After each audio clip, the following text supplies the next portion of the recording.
Ողջույն, ես Մկրտիչ Իսրայելյանն եմ։ Հայաստանը 4 հայ պատանդների վերադարձի դիմաց 2 վարձկանի է հանձնել Սիրիային, որոնք 44-օրյա պատերազմին մասնակցել էին Ադրբեջանի կողմից, իսկ այնուհետև Հայաստանում դատապարտվել էին ՑՄԱ ազատազրկման։ Եվ հիմա այս իրականության մեջ որոշ շրջանակներ այս փոխանակման գործընթացը դարձրել են քաղաքական շահարկման թեմա, քննադատելով իշխանություններին, թե ինչու են վարձկաններին վերադարձրել։ Իբր դրանով հավասարության նշան է դրվել վարձկանահաբեկիչների եւ հայ պատանդների միջև։ 4 հայ մարդու կյանք, 4 ընտանիքի տարիներով կուտակված ցավ, 4 քաղաքացու ազատություն փոխանակվել է 2 օտար վարձկանի հետ։ Եթե ինչ-որ մեկի համար այս հաշվեկշիռը վիճելի է, ապա խնդիրը ոչ թե քաղաքական է, այլ արժեքային։ Սա մեղմ ասած անամոթության գագաթնակետն է։ Ամենասարսափելին նույնիսկ քննադատությունը չէ,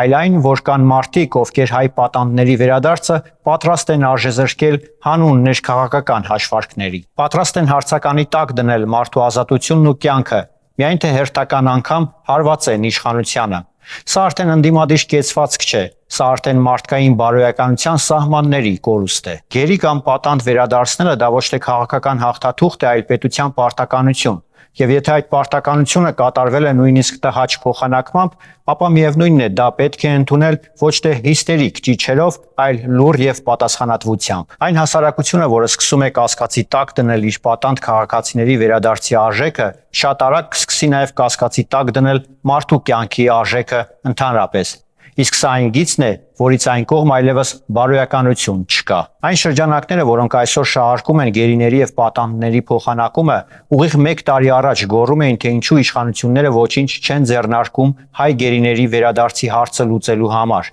Իսկ այսօր, երբ արդեն 4 հայ պատանդները տուն են վերադարձել, նրանք սկսել են քննարկել արժեր թե չարժեր նրանց փոխանակումը։ Այս հիվանդ տրամաբանության մեջ մարդն ու նրա կյանքը դառնում են երկրորդական, դառնում են հաշվարկի եւ քարոզչության գործիք։ Երբ որոշ խմբակներ եւ գրչակներ պատրաստ են մարդու կյանքը դարձնել սակարկման առարկա, իսկ նրա ազատությունը քաղաքական բանավեճի թեմա, ապա դա արդեն ոչ թե դիրքորոշում է, այլ արժեքային խորը ճգնաժամ։ 4 հայ քաղաքացի տուն է վերադարձել, եւ սա է միակ չափանիշը։ Եվ այս կետի շուրջ որևէ բայց պարզապես անընդունելի է։ Երբ գերի կամ պատանդ վերադարձնելը ներկայացվում է որպես սխալ հաշվարկ կամ քայլ, դա արդեն քաղաքական դիրքորոշում չէ, դա արդեն բարոյական ձախողում է։